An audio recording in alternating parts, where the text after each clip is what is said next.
So good evening Sameer and Shubham ji. हम लोग आज चैप्टर जो नया करने वाले हैं वो है इंटरनल ट्रेड। ठीक है जी। और बेसिकली ऑलमोस्ट हम लोग इस बुक के एंड पे आ चुके हैं। इंटरनल ट्रेड हमारा ये चैप्टर है बिजनेस स्टडीज़ का, तो काफ़ी हेल्पिंग चैप्टर होता है हमारा ये वाला, क्योंकि हमें इससे ये पता चलता है कि हम इंडिया में जैसे डोमेस्टिकली हम लोग रह रहे होते हैं, तो यहाँ पे हम किस किस तरीके का काम कर सकते हैं। ठीक है जी, किस किस तरीके का काम।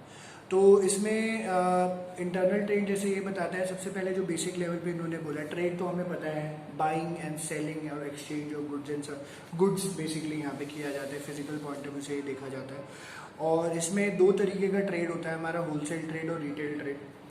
होलसेल ट्रेड बल्क में किया जाता है, ठीक है, तो जो आप गुड्स बेसिकली बल्क में मैन्युफैक्चर से खरीद लेते हो, और होलसेलर क्या करता है उसको थोड़ा थोड़ा करके रिटेलर को बेच रहा होता है, या बल्क में भी बेच सकता है।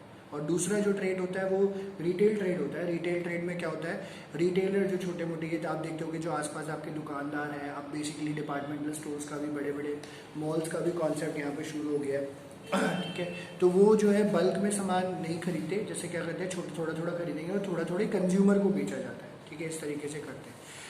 तो यही हम लोग ये चीज़ें पढ़ेंगे। तो सबसे पहले इंटरनल ट्रेड का इन्होंने मीनिंग बताया, buying and selling of goods and services within the boundaries of a nation are refer to as internal trade. तो हम अपनी कंट्री में रहकर अगर जो भी हम काम कर रहे होते हैं उसको हम लोग जो है इंटरनल ट्रेड के नाम से जानते हैं, चाहे वो हम आसपास की मार्केट से हो सकता है, आसपास के डिपार्टमेंटल स्टोर से होता है, डोर टू डोर हो सकता है, किसी भी तरीके का काम, बट हमारी डोमेस्टिक टेरिटरी में होना चाहिए, उसको हम लोग इंटरनल ट्रेड के नाम से जानते हैं।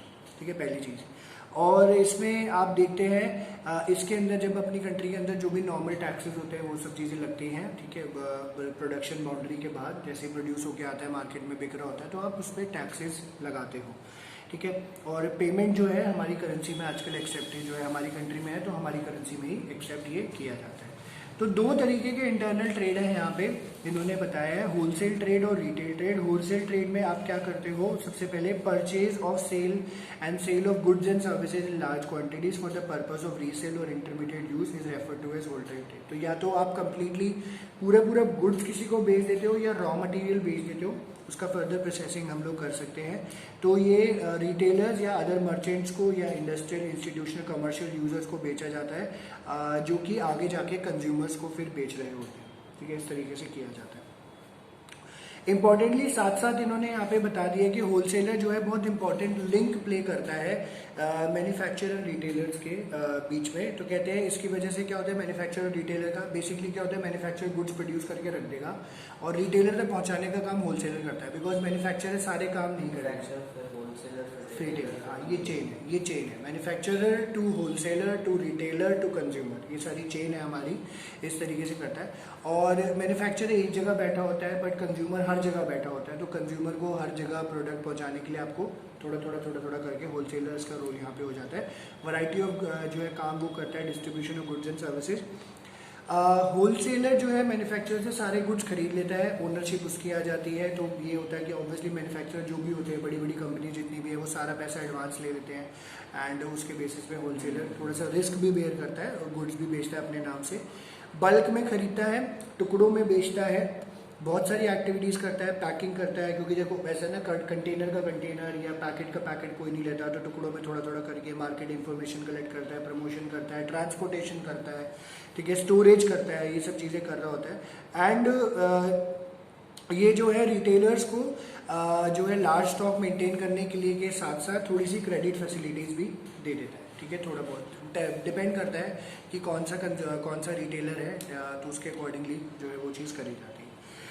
तो ये तो हो गया आपका होलसेल ट्रेड। इसके बाद बात आती है आपकी रिटेल ट्रेड की। रिटेल ट्रेड मैंने आपको पहले ही बता दिया था, purchase and sale of good relatively small quantities में किया जाता है, अल्टीमेट कंज्यूमर को किया जाता है। रिटेल ट्रेड होता है गुड्स एंड सर्विसेज, आप कंज्यूमर को बेचते हो। रिटेलर जो है नॉर्मली गुड्स एंड सर्विसेज जो भी होता है वो लार्ज क्वांटिटीज में या कम क्वांटिटीज में होलसेलर से खरीदता है और स्मॉल क्वांटिटीज में कंज्यूमर को बेचता है। तो ऐसे मतलब बहुत बड़ी क्वांटिटी नहीं होती, सिंपल सी बात। हाँ, मतलब रिटेलर का बता रखा है, सिंपल सी बात है। और रिटेलर बहुत तरीके के फंक्शन कर रहा होता है। सब अब होलसेलर क्या होगा, स्पेशलाइज आइटम बेचेगा। होलसेलर एक दो आइटम बेचता है, ज़्यादा आइटम नहीं बेचता। ठीक है, या 4-5 हो गया मैक्सिमम, ठीक है, बहुत बल्क नहीं रखता वो। रिटेलर क्या करेगा, वैरायटी ऑफ प्रोडक्ट्स रखेगा, ठीक है, हर तरीके का, ठीक है, तो बिस्किट, चिप्स, नमकीन, तेल, साबुन, ये वो, लालवा, चाय पत्ती, चीनी वीनी, सब चीज़ें, आटा, दाल, चावल सब रखेगा। एंड प्रॉपर स्टोरेज करता है, डिस्प्ले करता है, कस्टमर को बेचता है, रिस्क लेता है, ग्रेडिंग करता है, मार्केट इन्फॉर्मेशन कलेक्ट करता है, बायर्स को कभी कभी देखने को मिलता है कि क्रेडिट भी मिल जाता है, एंड डिस्प्ले, पार्टिसिपेशन स्कीम्स, इन सब के थ्रू जो है कस्टमर को अट्रैक्ट करने की भी कोशिश यहाँ पे करता है, ठीक है। अब यहाँ पे इन्होंने जो काफ़ी इंपॉर्टेंट पार्ट है, कहते हैं services rendered by a wholesaler and a retailer, ठीक है। तो होलसेलर की क्या क्या सर्विसेज हो जाती है, सबसे पहले सर्विस होती है मैन्युफैक्चरर को, ठीक है। तो सब ये मदद क्या करता है होलसेलर काफ़ी मदद कर रहा होता है कि मैन्युफैक्चरर को एक कॉन्फिडेंस आ जाता है कि मैं बल्क में प्रोड्यूस कर सकता हूँ, बल्क में जो है मैन्युफैक्चरिंग कर सकता हूँ, क्योंकि उनको पता है बहुत सारे होलसेलर मेरे बैठे हैं जो आगे माल बेच देंगे। तो होलसेलर जो है मैन्युफैक्चरर को बल्क में ऑर्डर देता है, बल्क से प्रोड्यूस कराता है, तो होलसेलर को इससे जो है मैन्युफैक्चरर को इससे फ़ायदा हो जाता है कि बल्क में प्रोड्यूस करके क्वांटिटीज़, इकोनॉमीज ऑफ स्केल, सस्ता प्रोड्यूस कर सकता है, उसका बेनिफिट दे सकता है। रिस्क बेयरिंग का काम करता है, बिकॉज अल्टीमेटली जैसे मेरे जो एक मामा ससुर जी हैं, ठीक है, तो उनका जैसे ना ऑयल्स का काम है, तो काफ़ी वैरायटी वो ऑयल्स वो 5-6 कंपनीज का रखते हैं। तो जैसे ट्रक का ट्रक उतरता है, उनका सारा माल आता है, तो है ना, कभी 10 लाख का माल है, कभी 40 लाख का है, कभी 20 लाख का है, तो सारे का सारा इकट्ठा सारे का सारा पेमेंट वो चला जाता है, अपने पास स्टोर करके रखते हैं, जबकि जिस जिसका ऑर्डर आएगा वो दे रहे होते हैं। तो रिस्क भी बेयर करता है, अब वहाँ पे अपने गोडाउन में रखना है, रिस्क हो सकता है, ठीक है, स्पॉइलेज है, फॉलिंग प्राइसेज है, थेफ्ट है, प्रिपलेज है, फायर है, इन सब से जो है आपको सब चीज़ें, तो रिस्क जो है मैन्युफैक्चरर के लिए खत्म हो जाता है। फाइनेंशियल असिस्टेंट भी देता है, क्योंकि होलसेलर सारी पेमेंट एडवांस में कर देता है, और इससे जो होता है मैन्युफैक्चरर को, हाँ वो होलसेलर, ठीक है, तो होलसेल फाइनेंशियल असिस्टेंट भी दे देता है, मैन्युफैक्चरर को एडवांस मिल जाती है पेमेंट, तो आराम से वो काम कर पाता है। एक्सपर्ट एडवाइस भी देता है, कभी कभार जैसे आप देखते हो कस्टमर के टेस्ट एंड प्रेफरेंसेस में बदलाव आ जाता है, तो जो है होलसेलर के पास इंफॉर्मेशन रिटेलर से आती है, रिटेलर मैन्युफैक्चरर को देता है, तो उसमें थोड़े से बदलाव कर सकते हैं। मार्केटिंग फंक्शन की तरह भी काम कर रहा होता है ये। होलसेलर जो है डिस्ट्रीब्यूशन करता है गुड्स एंड सर्विसेज का, who in turn sell these goods to a large number of customers spread over a large geographical area. This relieves the manufacturer from many of the marketing activity, enable them to concentrate on the production activity. आपने कभी imagine नहीं किया होगा, आप जिस product की add TV पे देख रहे होते हो, जिस भी प्रोडक्ट की आप टीवी पे देख रहे होते हो, तो आपके पास पहुंच कैसे जाता है, आपने कभी नहीं सोचा होगा। तो जस्ट बिकॉज मैन्युफैक्चर टीवी पे ऐड देगा, आप दुकान पे जाओगे, आप बोलोगे ये प्रोडक्ट आपको मिल जाता है। कितनी बड़ी चेन वहाँ पे काम कर रही होती है। तो मैन्युफैक्चरर ऑब्वियसली कस्टमर तक नहीं पहुँचाता, बट होलसेलर कस्टमर तक पहुँचा देता है, ठीक है। प्रोडक्शन कॉन्टिन्यूटी रहती है, क्योंकि इतने सारे होलसेलर है, इतने सारे मैन्युफैक्चरर है, बार बार टाइम टू टाइम डिमांड आती रहती है लोकल लेवल से, तो प्रोडक्शन कॉन्टिन्यूस रहती है, चलती रहती है। एंड स्टोरेज का काम भी जो है यहाँ पे होलसेल कर रहा होता है। तो बहुत सिंपल सा चैप्टर है ये, कोई ज़्यादा नहीं है। इससे टाइम यूटिलिटी हमारी यूज़ हो जाती है कि जब भी कोई प्रोडक्ट किसी टाइम पे डिमांड किया जाएगा तो आपको वो मार्केट में अवेलेबल होगा। तो बहुत रेयरेस्ट हुआ होगा, मार्केट जाएंगे और आपको बोलने को, आपको जो है बोलेंगे यार ये प्रोडक्ट अवेलेबल नहीं है, नहीं तो हर बार आपको मिल जाता है, ठीक है। फिर रिटेलर को सर्विस देता है होलसेलर। रिटेलर को क्या देता है, टाइमली अवेलेबिलिटी ऑफ गुड्स को करता है। टाइमली अवेलेबिलिटी होती है उसका जो है, रिटेलर को बहुत बड़ा स्टॉक रखने की जरूरत नहीं है, हाँ बहुत बड़ा स्टॉक रखने की जरूरत नहीं पड़ती। तो वो जब भी उसने ऑर्डर दिया, फ़ोन किया और माल आ जाता है। मार्केटिंग सपोर्ट मिल जाता है, क्योंकि जैसे क्या होता है होलसेलर काफ़ी सारे, जैसे आपको ना कैटलॉग्स हैं, बैनर्स हैं, डैंगलर्स हैं, स्टिकर्स हैं, प्रमोशनल एक्टिविटीज़ वगैरह के सामान है, इसकी वो ये सब देता रहता है। तो आप मार्केट कर रहे होते हो, लोगों को बता रहे होते हो, तो इससे भी रिटेलर को थोड़ा सा फ़ायदा होता है, कस्टमर को भी फ़ायदा हो जाता है। क्रेडिट दे देता है, हालांकि बहुत लंबा क्रेडिट नहीं मिलता, बिल टू बिल चल रहा होता है। कैश डिस्काउंट भी मिलता है आपको, अगर आप साथ के साथ पेमेंट कर रहे होते हो तो ये भी हो जाता है। स्पेशलाइज्ड नॉलेज भी देता है, होलसेलर के पास बहुत ज़्यादा नॉलेज होती है।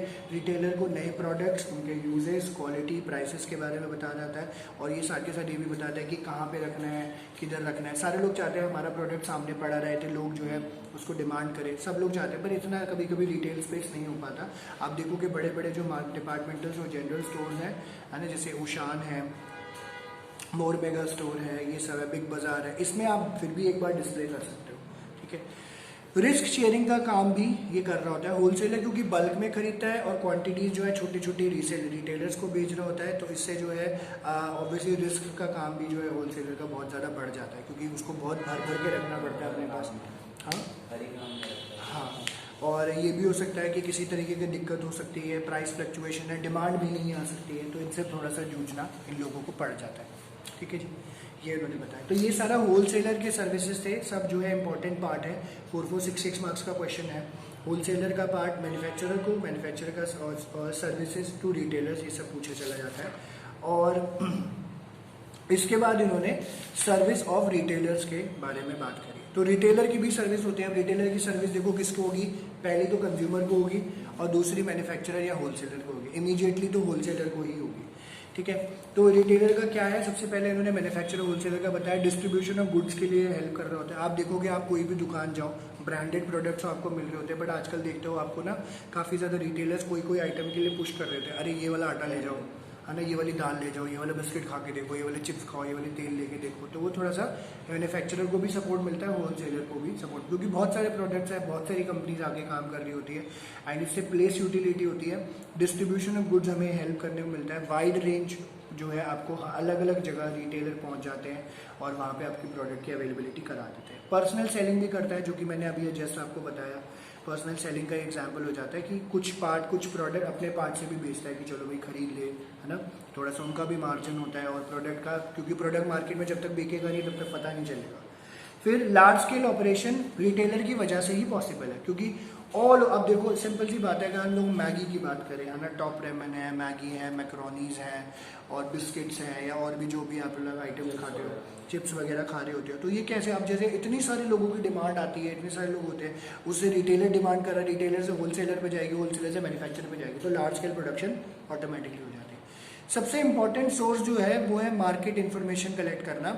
मार्केट इन्फॉर्मेशन कलेक्ट करने का काम क्या करता है, रिटेलर करता है। तो आई रिमेंबर, मैं हर बार एग्जांपल देता हूँ। तो एक बार ना मेरे को रिटेलर ने सजेस्ट किया कि आप ये फ़ैन खाओ, ये फ़ैन जो आती है आइटम, रस की तरह फ़ैन होता है, आप लोगों ने देखा ही होगा।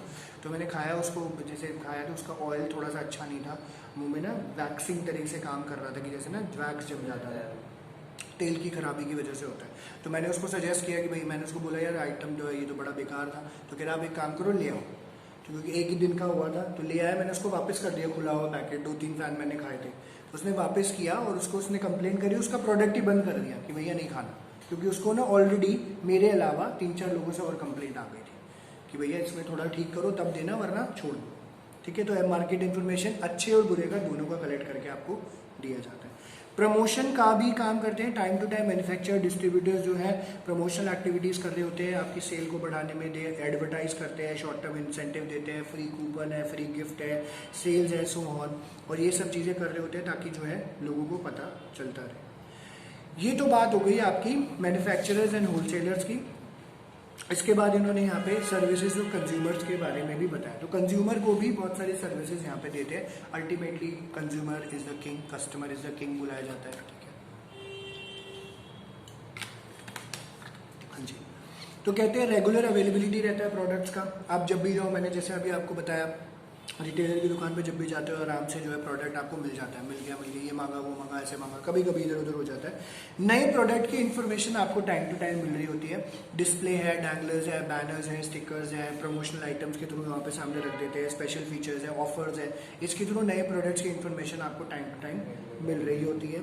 कन्वीनियंस इन बाइंग है। अब होलसेलर के पास जाओगे, वो तो बोलेगा भैया 100 पैकेट ले लो, 50 ले लो। रिटेलर बोलेगा 1 दे दो, आधा दे दो, 2 दे दो, 4 दे दो। रिटेलर से आप आराम से थोड़ा बहुत ले सकते हो। और सबसे इंपॉर्टेंट बात ये हो जाती है, ये रेजिडेंशियल एरियाज़ में जहाँ लोग स्कैटर्ड हैं, लोग बहुत सारे हैं, वहाँ सब है, तो हर जगह नुक्कड़ नुक्कड़ में जगह जगह दुकानें खुली होती है।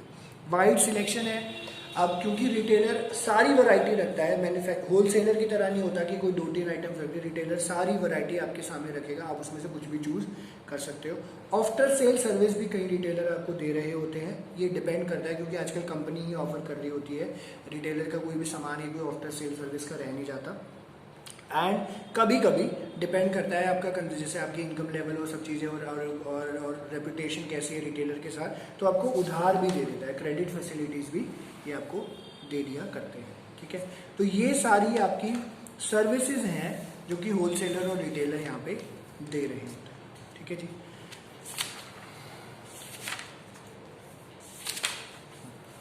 एक छोटा सा पार्ट और करेंगे बस। ठीक है, अब इन्होंने जैसे बताया कि होलसेलर को तो इतना कोई फॉर्म नहीं है बिजनेस का, क्योंकि एक ही फॉर्म होता है। आप होलसेलर हो तो आप सीधा होलसेल का काम खोलोगे, काम शुरू करोगे। रिटेल ट्रेड जो होते हैं हमारे बहुत तरीके के होते हैं, ठीक है।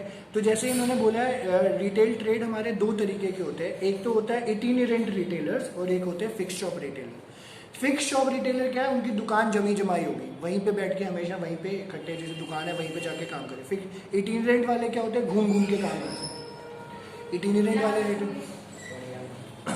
इटिनेरेंट रिटेलर जो होते हैं वो घूम घूम के काम कर रहे होते हैं। तो इटिनेरेंट रिटेलर्स, इनके पास कोई फिक्स जगह नहीं होती है, अलग अलग जगह ये स्ट्रीट टू स्ट्रीट गलियों में घूम घूम के, देखते हैं ना, रिक्शे पे घूम रहे हैं, साइकिल पे घूम रहे हैं, है ना, स्कूटियों पे घूम रहे हैं, सामान बेच रहे होते हैं लोग।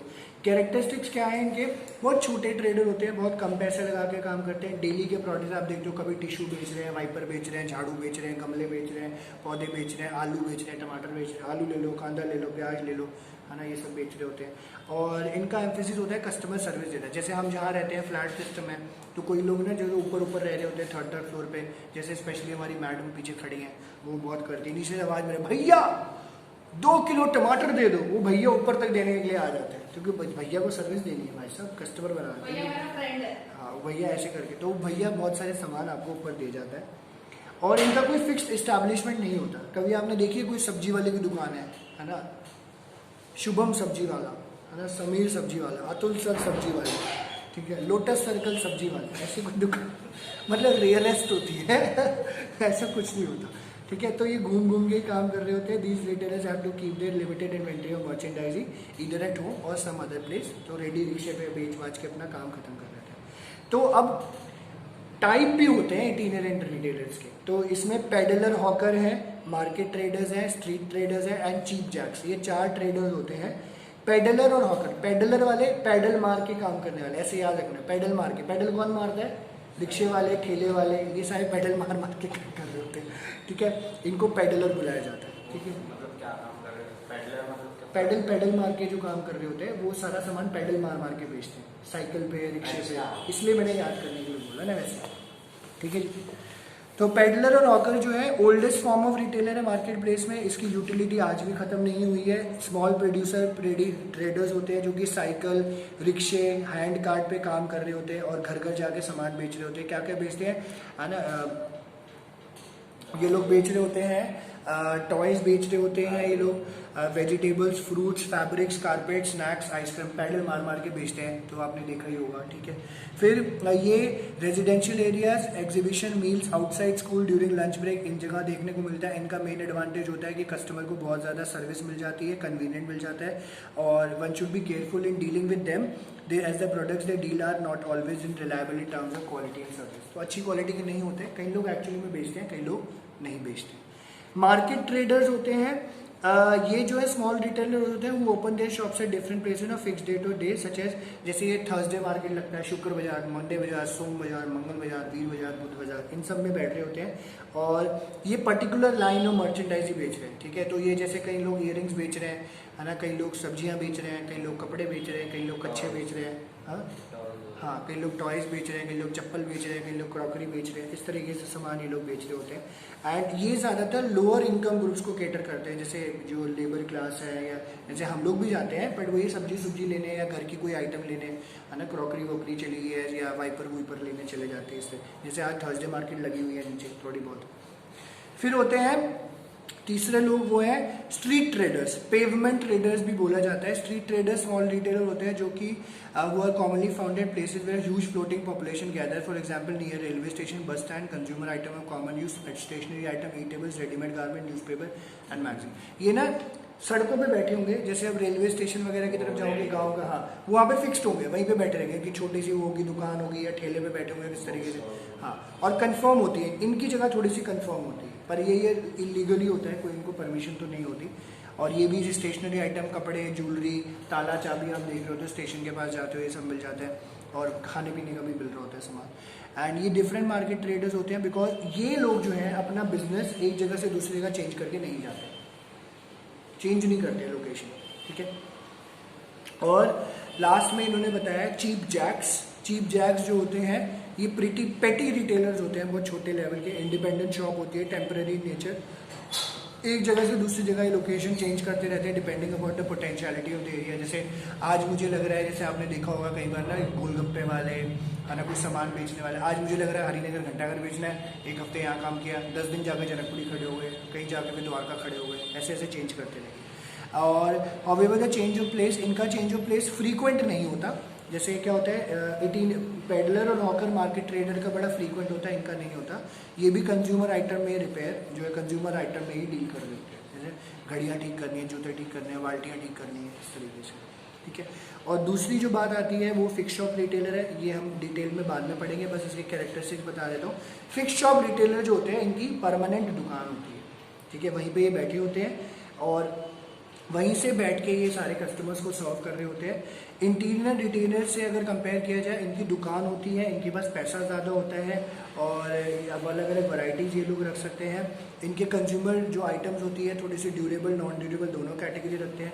कस्टमर के माइंड में क्रेडिबिलिटी होती है, ठीक है, कि इस दुकान से ले रहे हैं, पुराने बैठे हैं, पोजीशन हो जाती है। Home delivery, guarantee, repair, credit facility, ये सब चीज़ें वो लोग प्रोवाइड कर देते हैं। और फिक्स शॉप रिटेलर भी हमारे दो तरीके के होते हैं, एक तो small scale fix shop retailer होते हैं और एक लार्ज स्केल। स्मॉल में जनरल स्टोर, किराने की दुकानें, स्पेशलिटी शॉप जो एक आइटम बेच रहे हैं, स्ट्रीट स्टॉल होल्डर्स जो एक जगह टिक के बैठे हैं, सेकंड हैंड गुड शॉप, इस तरीके के आइटम होते हैं। और लार्ज स्केल में डिपार्टमेंटल स्टोर्स होते हैं और मल्टीपल शॉप्स और चेन स्टोर्स यहाँ पे होते हैं। तो ये हम लोग डिटेल में तो बाद में पढ़ेंगे, आज हम फिलहाल इतना ही करेंगे। शुभम, ये समझ आया भाई? ठीक है, एक बार पढ़ लेना शुभम, शायद आगे पीछे होएगा और बाकी फिर नेक्स्ट क्लास में करते हैं हम लोग यार, ठीक है। आज मुझे कहीं जाना है और समीर को भी, तो बाद में मिलते हैं फिर। Okay, thank you Shubham, thank you Sameer ji.